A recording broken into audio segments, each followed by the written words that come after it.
Welcome to our channel. నేను మీ లక్ష్మణ్. దేశం మొత్తం అమరావతి వైపే చూస్తుంది. అంటే దేశంలో కాదు విదేశాల్లో ఉన్న కూడా చాలా మంది ఇన్వెస్టర్స్ అమరావతిలో ఇన్వెస్ట్ చేస్తే ఎలా ఉంటుంది, ఇప్పుడు అమరావతి చుట్టుపక్కల భూముల రేట్లు ఏ విధంగా ఉన్నాయని కూడా చాలా మంది ఎంక్వైరీ కూడా చేయడం జరుగుతుంది.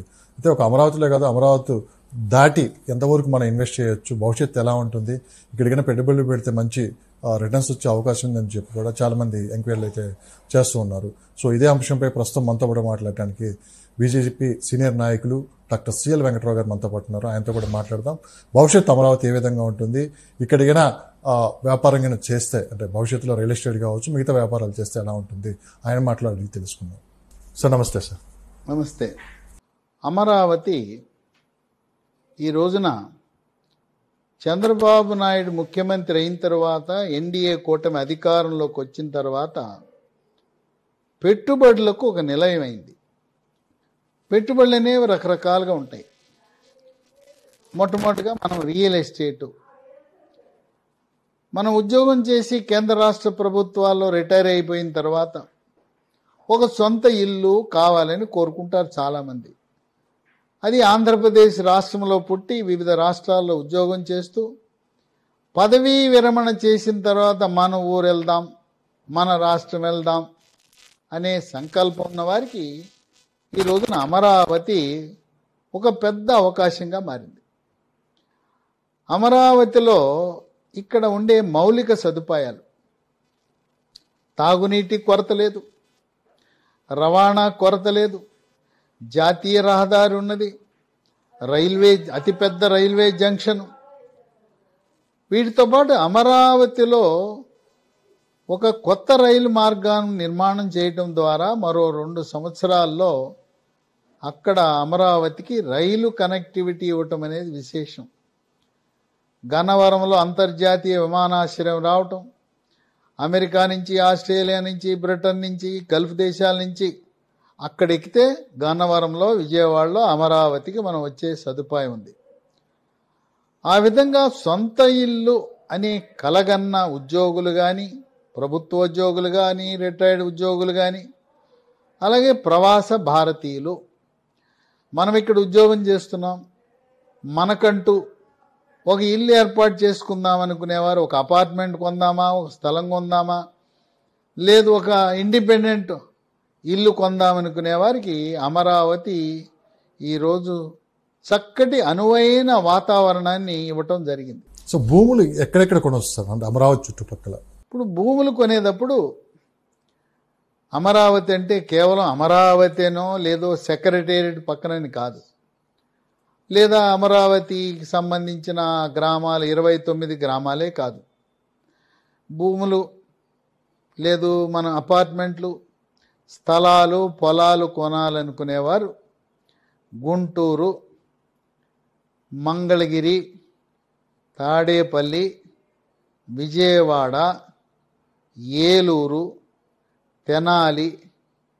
విశేషం ఏంటంటే విజయవాడ చుట్టుపక్కల ఉండే అనేక గ్రామాలు, మరి అవి చెప్పాలంటే మనకు రామవరప్పాడు, ప్రసాదంపాడు, ఎనికేపాడు, నిడమానూరు, మొన్న ప్రమాణ స్వీకారం జరిగిన కేసరపల్లి, గన్నవరము, కానూరు, పెనమలూరు, గంగూరు, అటుపక్క హైదరాబాదు రోడ్లో వెళ్తే గుంటుపల్లి, గొల్లపూడి, ఇలా విజయవాడ చుట్టుపక్కల హైదరాబాద్ రోడ్లు అయితే కంచికచర్ల, నందిగామ, అట్లాగే కృష్ణా జిల్లాలో త్వరలో బందరు పోర్టు 1 సంవత్సర కాలంలో ప్రారంభం కాబోతా ఉంది.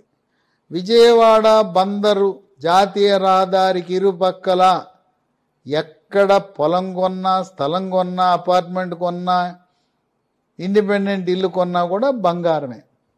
కనుక అమరావతి ప్రభావము కేవలం ఆ 29 గ్రామాలకే పరిమితం కాక దాదాపు దీని ప్రభావం 350 కిలోమీటర్లు విస్తరించింది.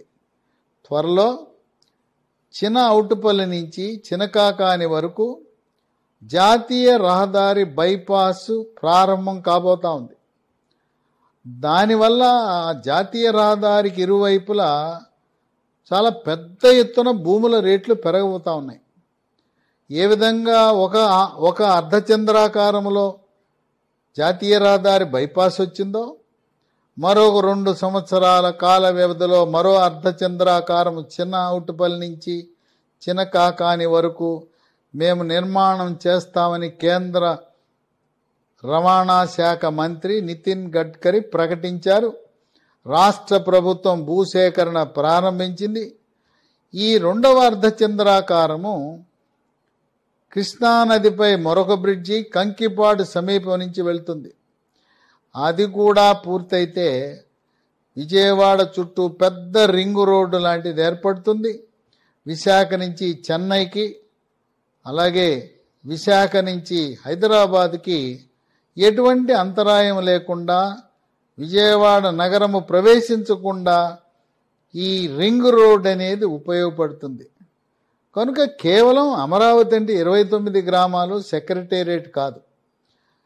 ఈ విజయవాడ, గుంటూరు, అమరావతి 3 కూడా హైదరాబాదులో ఏ విధంగా హైదరాబాదు, సికింద్రాబాదు, సైబరాబాద్ అయిందో ఇక్కడ కూడా గుంటూరు, విజయవాడ, అమరావతి.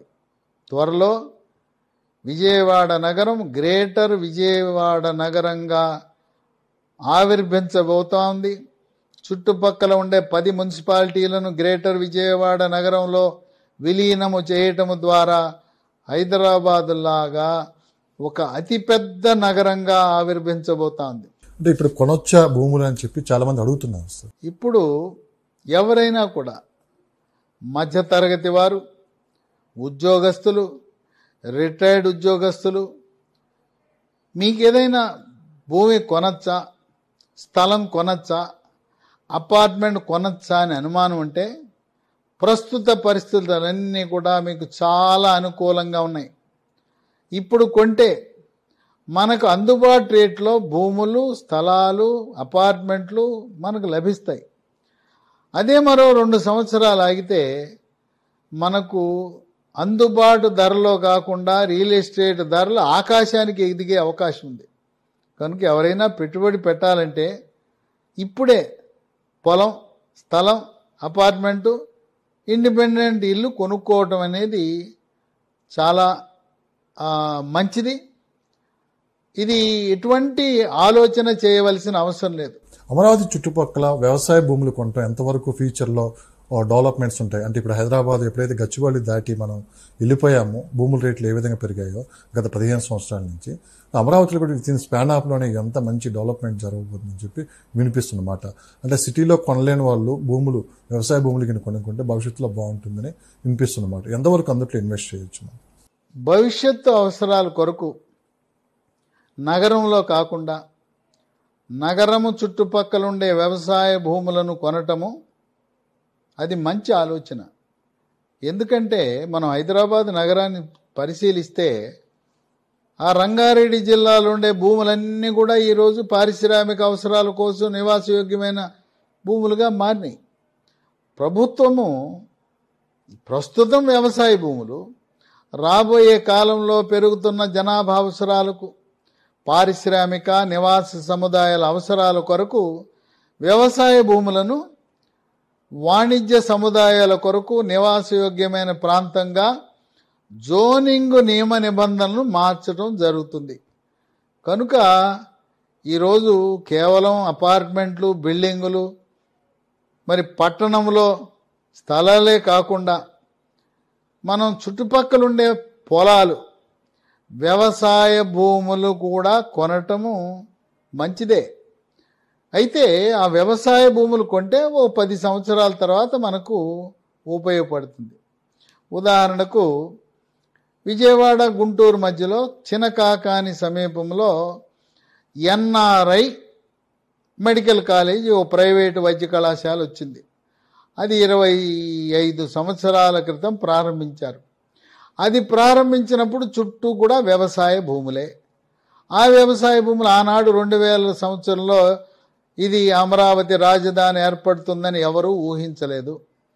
ఇప్పుడు చూస్తే ఆ చినకాకాని చుట్టుపక్కలుండే వ్యవసాయ భూములన్నీ కూడా నివాసయోగ్యమైన అపార్ట్మెంట్లు, మరి 20 అంతస్తులు 30 అంతస్తుల భవనాలతో నిండిపోయినాయి పొలాలన్నీ కూడా.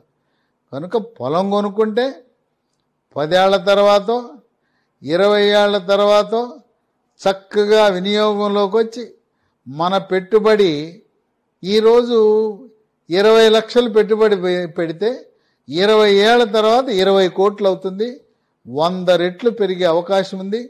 కనుక మీ దగ్గర డబ్బు తక్కువ ఉంటే అమ్మో ఇంత రేటా అని అంటే చుట్టుపక్కల ఉండే వ్యవసాయ భూములు కొనుక్కోండి.